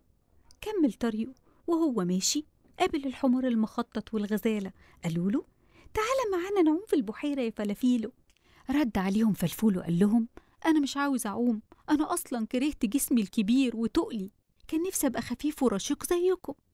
رد عليه الحمار الوحشي وقال له إزاي بس يا فلافيلو، إزاي بتكره جسمك الكبير، ده هو ده مصدر قوتك، أنت تقدر تعمل حاجات بجسمك محدش في الغابة يقدر يعملها. رد عليه فلفول أنا مش فارق معايا قوتي، أنا عاوز أبقى خفيف وألعب زيكم. ردت عليه الغزالة بكرة هتعرف إن كلامك ده غلط يا فلافيلو. وفي يوم من الأيام كان في مطر شديد، كل الحيوانات استخبت في الكهف ما عدا الزرافة لأنها طويلة مش هتعرف تدخل الكهف. وبعد شوية جت عاصفة شديدة وقعت صخرة كبيرة قوي قفلت بيها باب الكهف والحيوانات كلها اتحبست. جريت الزرافة على فلافيلو وقالت له مفيش حد غيرك هيعرف يحرك الصخرة دي يا فلافيلو. وفعلا قدر فلافيلو إنه يزق الصخرة بجسمه الكبير وقوته ويخرج كل الحيوانات. الحيوانات شكرته وقالت له لولاك كنا هنفضل كلنا محبوسين يا فلافيلو، احنا فخورين إن عندنا صديق قوي وجميل وحنين زيك. أول ما لقانا في مشكلة جري علشان ينقذنا. ومن ساعتها فلافيلو عرف إن قوته في جسمه اللي ما كانش عاجبه وإن ربنا مديله نعمة مش مديها لأي حد. وتوتة توتة فرغت الحدوتة. كان يا مكان في قديم العصر والأوان كان في دب شرير عارف إن الأسد عيان، جمع حيوانات الغابة كلهم وقال لهم الأسد عيان وهيموت وأنا هبقى ملك الغابة. كل الحيوانات خافت إن الدب الشرير يحكمهم ويتحكم فيهم. جريت الغزالة على الأسد علشان تطمن عليه وجابت له أكل علشان يتغذى يمكن ده يساعده على الشفاء. جمع الدب الحيوانات علشان يقول لهم على جدول طلباته، مين اللي هيجيب له الأكل ومين اللي هيظبط له بيته وينظفه ومين اللي هيشوف طلباته كلها. زعلوا الحيوانات وراحوا يطمنوا على الأسد وحكوا له كل اللي الدب عمله. جه الدب وشافهم وهم بيتكلموا مع الأسد، زعق لهم طبعا وقال لهم امشوا بسرعة وكل واحد فيكم يعمل اللي طلبته منهم وإلا حسابكم معايا هيبقى عسير. جريوا الحيوانات وهم خايفين من عقاب الدب. وهم في طريقهم القرد فكر وقال لهم أنا عندي فكرة حلوة جدا، إيه رأيكم نجيب دكتور شاطر يعالج الأسد وساعتها هيخف وهيرجع تاني ملك الغابة؟ راح القرد وجاب الدكتور وراح للأسد، والدكتور ادى الأسد حقنة علشان تخففه بسرعة. عدت الأيام والأسد خف والحيوانات كلها فرحت بشفاه. الدب جه ولقى الحيوانات واقفين مع الأسد وقالوا له الأسد خف خلاص وإحنا ما بقيناش خايفين منك. الأسد قال له انت حسابك معايا كبير يا دب. الدب رد عليه وقال له أنا كنت بهزر يا ملك الغابة، سامحني. الأسد قال له انت كذاب وتستحق العقاب، وراح واكل الدب. وتوتة توتة فرغت الحدوتة. كان يا مكان كان في بطة نايمة ومغمضة عينيها. العصافير كانوا واقفين على الشجرة وعمالين يزقزقوا بصوت عالي. البطة فتحت عينيها وقالت لهم من فضلكم هدوء شوية، عاوزة أنام. قالوا لها إحنا أسفين، وفعلا بطلوا زقزقة. البطة غمضت عينيها. الضفادع تحت الشجر قالوا يا الدنيا حر قوي النهاردة، يلا ننزل نعوم في المية. وقعدوا يلعبوا ويزقوا بعض. البطة صحي وقالت لهم من فضلكم هدوء شوية، عاوزة أنام. الضفادع اتأسفت للبطة وبطلت لعب ودوشة. يا دوب لسه البطة مغمضة عينيها طلعت الناموسة من ورا الشجرة. اتعصبت البطة وقالت لها لو أقدر أقوم كنت قمت ضربتك بمنقاري. إيه الزن ده كله؟ واستغربت العصافير والضفادع هي البطة ليه مش قادرة تقوم؟ لقوا البطة قاعدة على البيت وفهموا هي ليه ما كانتش قادرة تقوم. العصفورة قالت لو الناموسة ما سكتتش أنا هخبطها بمنقاري. والضفدعة قالت دي الناموسة دي أكلتي المفضلة، لو ما سكتتش هاكلها بلساني الطويل. خافت الناموسة وقالت وعليا من ده بإيه، وراحت طارت بعيد. والدنيا هدوء وفجأة سمعوا حاجة بتتكسر. لقوا البيض اللي تحت البطة فقس وطلع منه بط صغير وعمال يصوصو ويعمل دوشة. العصافير قالت لهم هدوء من فضلكم، البطة الكبيرة عاوزة تنام. لكن البطة الكبيرة ردت على العصافير وقالت لهم سيبيهم، أنا بحب أسمع صوت ولادي، أنا بحب ولادي أكتر من أي حاجة في الدنيا. عارفين ليه؟ علشان هي ماما، وماما بتحبنا أكتر من أي حاجة في الدنيا. وتوتة توتة فرغت الحدوتة. كان يا مكان في قديم العصر وقديم الأوان كان في أسد صغير طلب من باباه إنه يعمل لهم مسابقة هو وحيوانات الغابة علشان يتسلوا. الأسد قال لهم المسابقة هي إن كل واحد فيكم هيدور على أكله ولازم يجيبه ويجي عندي خلال ساعة، واللي هيتأخر أو مش هيعرف يجيب أكله بنفسه أنا هاكله. وافقوا الحيوانات وكل واحد فيهم جري علشان يلحق يجيب أكله بسرعة قبل ما الساعة تخلص. القرد كان واقف على الشجرة سمع كلام الأسد كله وقال أنا أولى بالجايزة، أكيد الأسد هيدي جايزة للي هيجي أسرع واحد وأول واحد. أنا هجري بسرعة عشان ألحق أجيب الأكل قبل كل الحيوانات. الزرافة راحت لمامتها وطلبت منها إنها تطلع على ظهرها علشان تطول الشجرة العالية الكبيرة قوي وتجيب منها ورق الشجر وكمان تجيب منها تفاحة علشان تروح بيهم للأسد. والضبع راح الصحراء علشان يدور على فار يصطاده علشان ياخد لحمه ويروح بيه كمان للأسد. والأرنب راح على مزرعة الجزر وجاب جزرة وراح بيها للأسد وراح يجري بيها بسرعة علشان يوري الأسد أكله. والأسد الصغير اصطاد بقرة صغيرة وجاب لحمتها وجي يجري علشان يفرح باباه ويقول إنه أول واحد وصل ومع أكله. كل الحيوانات جريت ووصلت قبل الميعاد فرحانين بتعبهم واعتمادهم على نفسهم. بس للأسف ما لقوش الأسد، سابوا أكلهم كلهم في الغابة وقعدوا يدوروا عليه. القرد شافهم وهم ماشيين بيدوروا على الأسد، جري على الأكل بتاعهم بسرعة وخده وخباه عنده في البيت. جه الأسد مع الحيوانات وما لقاش الأكل اللي هم عمالين يقولوا إنهم اصطادوه. قال للحيوانات فين الأكل اللي قلتوا إن انتوا جبتوه واصطادتوه؟ استغربوا الحيوانات ازاي اختفى الأكل كده فجأة. لقوا القرد جاي ومعاه موز وقال للأسد شفت يا أسد أنا اللي كسبت، يلا بقى اديني الجايزة. رد عليه الأسد تمام بس أنا لازم أسلمها لك في بيتك. رد عليه القرد لا بيت إيه، سلمها لي هنا. أصر الأسد إنه يروح بيت القرد وفعلا أول ما راح لقى كل الأكل اللي القرد سرقه. الأسد قال للقرد عقابا ليك على اللي انت عملته أنا هاكلك عشان تبقى عبرة لأي حد يسرق مجهود غيره. وتوتة توتة فرغت الحدوتة.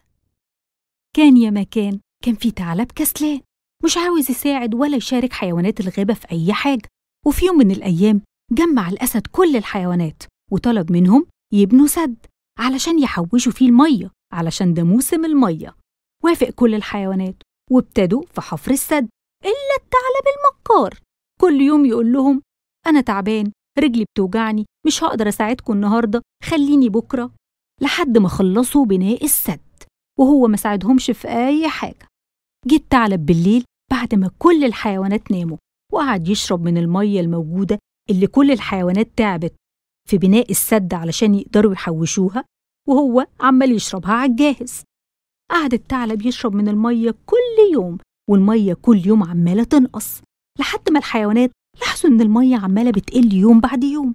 راحوا للأسد وقالوا له إحنا شاكين إن في حد بيشرب من المية من ورانا. فقرر الأسد يحط القرد حارس على السد علشان يعرف مين اللي بيعمل كده. الثعلب لما جه يشرب لقى القرد، قال له إيه رأيك يا قرد أديلك العسل ده كله وتسيبني أشرب، بس من غير ما تبلغ الحيوانات. وافق القرد وقال للأسد والحيوانات أنا راحت عليا نومة وما شفتش مين اللي شرب من السد. فكر القرد الحكيم في فكرة حلوة وقال أنا هفكر لكم في فكرة نقدر بيها نعرف مين اللي بيخدعنا وبيشرب من ورانا. إحنا هنحط صخرة وعليها سمغ، اللي هيروح يشرب رجليها تلزق في الصخرة ومش هيقدر يتحرك، وساعتها هنعرف مين اللي بيعمل كده. وعرفوا إنه الثعلب، وقرر الأسد طرد الثعلب من الغابة علشان مكره وكسله وخداعه. وتوتة توتة فرغت الحدوتة. أنا زهقت من العشة، أنا هقعد برا في الغابة في الهوا والشمس وهنام شوية لحسن أنا تعبانة قوي. ايه ده؟ ايه اللي الفرخة البيضة بتعمله ده؟ ايه اللي بعتها برا العشة؟ هي مش خايفة على نفسها ولا خايفة على البيض بتاعها من الثعلب؟ يا ديك تعالى شوف الفرخة البيضة مهملة ازاي. دي مش خايفة على نفسها ولا على البيض اللي قربت تفقسه. وانت مالك يا فرخة يا بني؟ انت جاية تفتني عليها؟ أنا غلطانة لأني خايفة عليها وعلى أطفالها، وجاية أقولك عشان تلحقها قبل ما الثعلب يأذيها ويأذي ولادها. هو أكيد مستني إنها تفقس عشان ياكلها وياكل ولادها.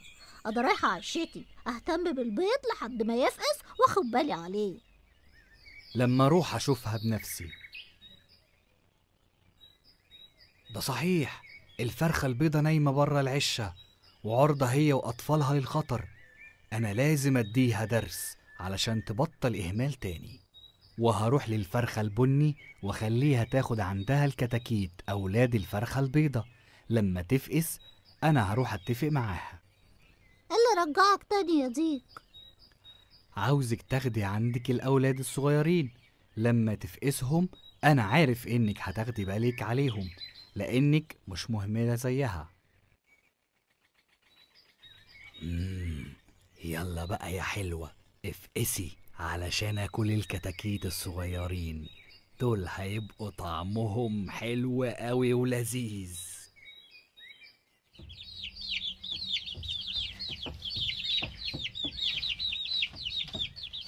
ايه ده؟ احنا جعانين قوي، ماما لسه نايمة مش مجهزة لنا اي اكل. تعالوا هنا يا حلوين، اخيرا وصلتم بالسلامة. اهربوا بسرعة يا كتاكيت، هتلاقوا بيت كبير ادخلوا فيه بسرعة واستخبوا لحد ما اجيلكم. اما انت بقى يا ثعلب تعالالي لما انقرك بمنقاري. لما اروح بقى بسرعة للفرخة البني علشان اطمن على الكتاكيت. الحمد لله وصلوا بيت الفرخة البني ودلوقتي هم في امان. يلا بينا يا ديك نروح ننقذ الفرخة البيضة من الثعلب بسرعة، اكيد دلوقتي هيروح ياكلها بدل الكتاكيت. ايوه عندك حق، يلا بينا بسرعة. ايه ده؟ الثعلب جاي ناحية الفرخة البيضة. روح انت للفرخة البيضة نبهيها وخليها تجري معاكي بسرعة، وانا هروح للثعلب وربنا يستر. يلا بسرعة يا فرخة يا بيضة، الثعلب كان هياكل أولادك ولما الديك هربهم جاي دلوقتي عشان ياكل جدتي. انتي بتكدبي عليا، تلاقيكي انتي اللي اخدتي الكتاكيت بتاعتي ومفيش ولا ثعلب ولا حاجة. الفرخة البني معاها حق في كل اللي قالتهولك. الثعلب فعلا كان هياكل الكتاكيت لأنك مهملة، وعقابا ليكي بقى هتتحبسي في العشة على طول ومش هتخرجي منها أبدا وهتتحرمي من كتاكيتك. أنا الأسد، أقوى حيوان في الغابة، أنا الملك. ياه، نفسي أنا والأسد نكون أصحاب. لما أروح وأقول يا أسد يا أسد صباح الخير، ممكن أنا وأنت نبقى أصحاب؟ أنا وأنت نبقى أصحاب؟ ضحكتني يا فار. إزاي وأنا أقوى وأنت ضعيف؟ أنا كبير وأنت صغير. مش معنى إني صغير وفار وشكلي بالنسبة لك ضعيف إنك ما تتكلمش معايا. بقولك إيه، أنا أصحابي كلهم أسود. لما تبقى أسد ابقى تعالى صاحبني. يوم جميل ومشمس لما أطلع أدور على غزالة اصطادها، علشان أنا جعان جدا.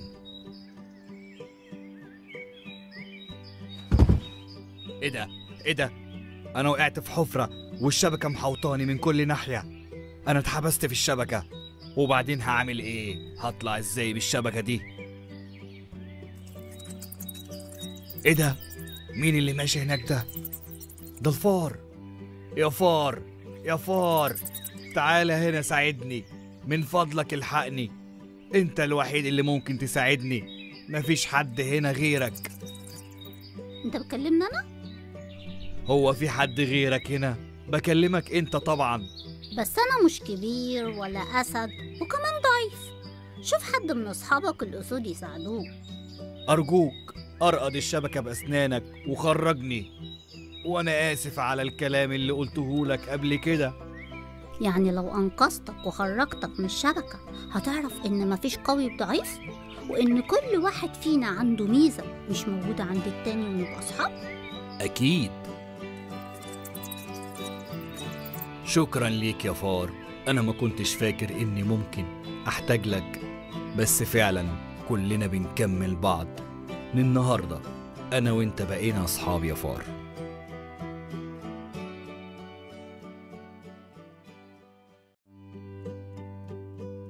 أنا هسيبك هنا يا حبيبتي شوية، وهروح أشتري شوية حاجات من السوق. أنا هاجي معاكي يا ماما. لا يا حبيبتي، أصل السوق زحمة والجو النهاردة حر قوي. اقعدي انتي روقي البيت لحد لما أرجع. حاضر يا ماما. أنا هخلي البيت نضيف وجميل عشان ماما لما ترجع من السوق تكون فرحانة بيا. أنا هغني بقى وأنا بوضب البيت عشان أسلي نفسي وما أزهقش. هنا مقص وهنا مقص، هنا عرايس بتترص، فتحي يا وردة قفلي يا وردة. ايه ده؟ مين اللي بيخبط على الباب؟ معقولة ماما لحقت تخلص؟ دي لسه ماشية من شوية. لما اشوف، بس لازم اقول مين قبل ما افتح الباب. مين اللي على الباب؟ افتحي يا حبيبتي، أنا ماما. ماما؟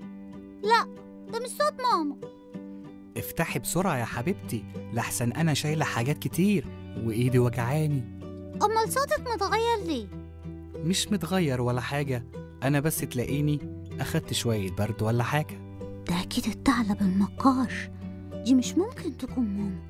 أكيد عاوزني أفتح له الباب عشان ياكلني. طيب أعمل إيه عشان أبعده عن هنا؟ أنا فكرت في فكرة. هخليه يروح عند بتاع الفطير، ولو بتاع الفطير شافه أكيد هيضربه. يلي على الباب، انت مش ممكن تكوني ماما. ماما رجليها لونها بيضة، لون الدقيق اللي عند بتاع الفطير اللي في آخر الشارع. طب لما أروح بقى عند بتاع الفطير أسرق منه شوية دقيق، أحطهم على رجلي عشان تفتكرني مامتها وتفتح لي بقى الباب. كويس إن بتاع الفطير مش موجود، أسرق بقى الدقيق براحتي. افتحي بقى يا حبيبتي الباب، رجلي بيضة اهو زي الدقيق، حتى افتحي كده وشوفي بنفسك. لا، انتي برضو مش ماما. ماما كانت فروتها سودا زي ترابر فورن اللي عند الفران. لما اروح بسرعة بقى عند الفران. تعالى هنا تعالى هنا يا ثعلب، جاي تعمل ايه عندي؟ انا هموتك من الضرب. كفاية كفاية، الحقوني الحقوني. ده صوت الثعلب بيصرخ. ده جزاءك يا كذاب يا مكار. انت كنت عاوز تضحك عليا وتاكلني وفاكرني مش شايفاك، وانا بقى ماما معلماني ما افتحش الباب لحد الا لما ابص واشوف مين الاول من الشباك، وانا شفتك كنت عارفه ان انت اللي عباب، بس كنت عاوزاك تاخد جزاءك واديك اخدته. خلاص يا فريدة، جهزتي كل الحاجات اللي محتاجاها علشان الماتش؟ ايوه يا ماما، انا حضرت كل الحاجات اللي هحتاجها وكمان حطيتها في الشنطه. برافو عليكي يا حبيبتي. بس واحنا ليه يا مامي لازم نتمرن؟ علشان الرياضة يا فريدة ليها فوائد كتيرة قوي، زي إنها بتقوي عضلاتنا وتحسن مرونة جسمنا، وكمان بتزود قدرتنا على التحمل، وتخلي عندنا طول الوقت نشاط وصحتنا تكون أحسن. أنا كمان يا ماما ببقى مبسوطة قوي وأنا بتمرن. كلامك مظبوط يا فريدة، لأنها بتخلينا نحس بالسعادة ونحس إن إحنا بنركز أحسن من العادي، وبتساعدنا على تنظيم وقتنا. طيب بقولك إيه، يلا بينا بسرعة بقى أحسن إحنا اتأخرنا قوي. حاضر يا ماما، أنا جاهزة خلاص. أنا قلقانة قوي من الماتش بتاع النهاردة. ليه بس يا فريدة؟ احنا عملنا اللي علينا واتمرنا كويس. تفتكري يا نور؟ أيوة، كل الفريق اتمرن كويس وكنا مركزين جدا، وإن شاء الله نفوز. ازيكم يا بنات؟ عاملين ايه النهاردة؟ جاهزين للماتش؟ أيوة يا كابتن، وإن شاء الله احنا اللي هنكسب. إن شاء الله يا كابتن. طب يلا، عاوزكم شوية قبل ما الماتش يبدأ. حاضر يا كابتن. ازيكم يا أبطال؟ النهاردة يوم الماتش، كلنا مستعدين؟ بس قبل ما نبدأ محتاجين نتكلم شوية عن كام نقطة كده. احنا عملنا اللي علينا، والفريق التاني كمان أكيد اجتهد، علشان كده اللي هيفوز مننا لازم التاني يبارك له ويكون عنده روح رياضية. احنا هنعمل كل اللي علينا وهنطلع أقصى مجهود وطاقة عندنا، بس أهم حاجة نلعب بنزاهة، نحترم الخصم، نستمتع بالماتش بغض النظر عن النتيجة. بس ازاي يا كابتن؟ ازاي انبسط ان الفريق التاني هو اللي كسب؟ أيوة يا نور، لأن هي دي الروح الرياضية، ولازم تفضلوا فاكرين إن الرياضة في الأول وفي الآخر أخلاق. كلام حضرتك مظبوط يا كابتن، وكمان ضروري نحافظ على بعض، ولو خبطنا حد من الفريق التاني من غير قصد أو وقع لازم نطمن عليه ونتأكد إنه بخير ومش محتاج أي مساعدة. كلامك مظبوط يا فريدة، وده بالظبط معنى الروح الرياضية، هي إننا نساعد بعض حتى لو حد حصل له كده من فريق الخصم، ولو الفريق التاني هو اللي كسب نبارك له. يلا بينا يا أبطال، جاهزين؟ جاهزين يا كابتن. أنا مش عارفة أعمل إيه يا فريدة في اللي ميس مها طلبته مننا. مالك بس يا نور؟ دي حاجة جميلة قوي إن كل واحد فينا يطلع يكتب قصة ويطلع يقولها قدام الفصل كله.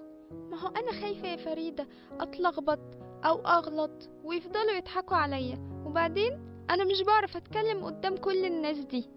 ما تقلقيش يا نور، أنا وإنتي هنفضل نتدرب سوا كتير قوي عشان تطلع كل حاجة مظبوطة، وبعدين حتى لو غلطتي مفيش مشكلة عادي، يعني ممكن أي حد فينا يغلط. لا يا فريدة، هيضحكوا عليا وهيتريقوا عليا. بقولك إيه، أنا بفكر أغيب اليوم ده وخلاص والمشكلة هتتحل. لا يا نور، انتي كده بتهربي وده مش صح. طب أعمل إيه بس يا فريدة؟ أنا مش هعرف أعمل ده. ما تقلقيش، أنا معاكي. يلا بقى يا نور، اتخيلي ان قدامك ناس كتير قوي وابدأي بقى يلا. طب استني بس، النهاردة يا أصحابي، النهاردة لا يا فريدة، أنا مش عارفة أقول. يا نور لازم تثقي في نفسك يا نور وتكوني شجاعة أكتر من كده، ما تخافيش، طول ما انت خايفة مش هتعرفي تعملي أي حاجة. يلا خدي نفس وعلي صوتك وابدأي. حاضر. النهاردة هحكي لكم حكاية بنت كانت بتخاف طول الوقت إنها تتكلم قدام الناس. برافو يا نور، شفتي بقى بدأتي تتحسني ازاي؟ احنا هنفضل نتدرب كده لغاية لما تنسي الخوف ده خالص. بجد يا فريدة؟ يعني أنا كويسة؟ أيوة يا نور، كويسة جدا، ولسه كل ما تتمرني هتبقي أحسن وأحسن. ربنا يخليكي ليا يا فريدة. انا جيت يا ماما، انت فين؟ حبيبتي الحمد لله على سلامتك، وحشتيني قوي. معلش انا كنت في المطبخ. انا مبسوطه قوي النهارده يا ماما. خير يا حبيبتي، حصل ايه؟ النهارده نور قدرت تتغلب على خوفها وطلعت قدام الفصل كله وقرت القصه بتاعتها، وطلعت جميله جدا يا ماما. بجد يا فريدة برافو عليكي، انا مبسوطة جدا منك علشان ساعدتي صاحبتك وفضلتي تدربيها لحد ما هزمت خوفها. وانا كمان يا ماما مبسوطه جدا جدا، وكنت خايفه قوي انها تتلخبط او اي حد يضحك عليها. بس مش المفروض يا فريدة حتى لو حد عمل كده اننا نتأثر. ضروري يكون عندنا ثقة في نفسنا. وارد ان كلنا نغلط او نتلخبط، بس اهم حاجة اننا نحاول تاني وما نستسلمش. كلامك مظبوط يا ماما. فين الاكل بقى لحسن انا جعانه جدا؟ كله جاهز يا حبيبتي، يلا بينا. خلصتوا كل الحاجات اللي عندكم؟ اه يا ماما، انا خلصت الواجب بتاعي كله. وانتي يا ليلى؟ يا طنط انا خلصت خلاص. طيب يا ولاد، عشان مفيش لعب ولا اي حاجة غير لما تخلصوا كل الحاجات اللي وراكم. صح يا ماما، وكمان عندنا حاجات كتير لسه هنعملها. ده احنا ادونا في المدرسة حاجات كتير قوي يا طنط.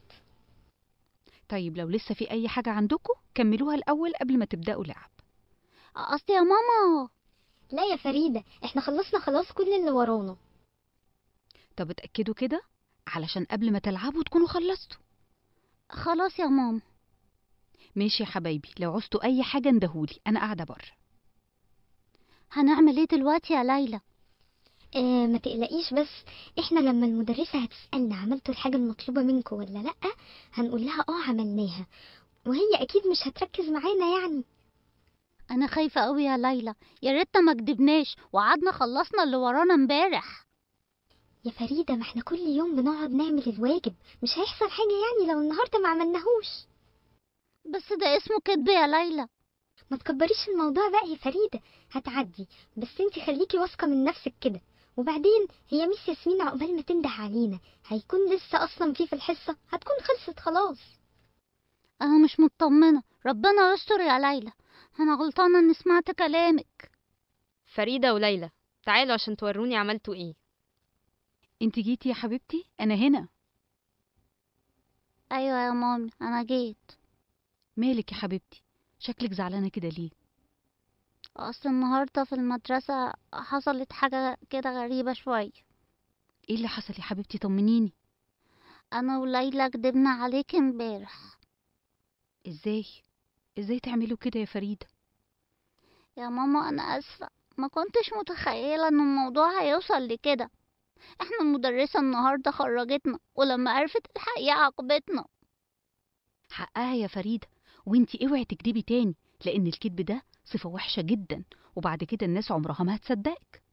لا يا ماما، اوعدك انا عمري ما هعمل كده تاني، وعلى طول هقولك الحقيقة. بس انا كان نفسي نلعب شوية زيادة. مش مبرر يا حبيبتي، اللعب موجود، هيروح فين؟ بس لازم نخلص الحاجات اللي ورانا الاول.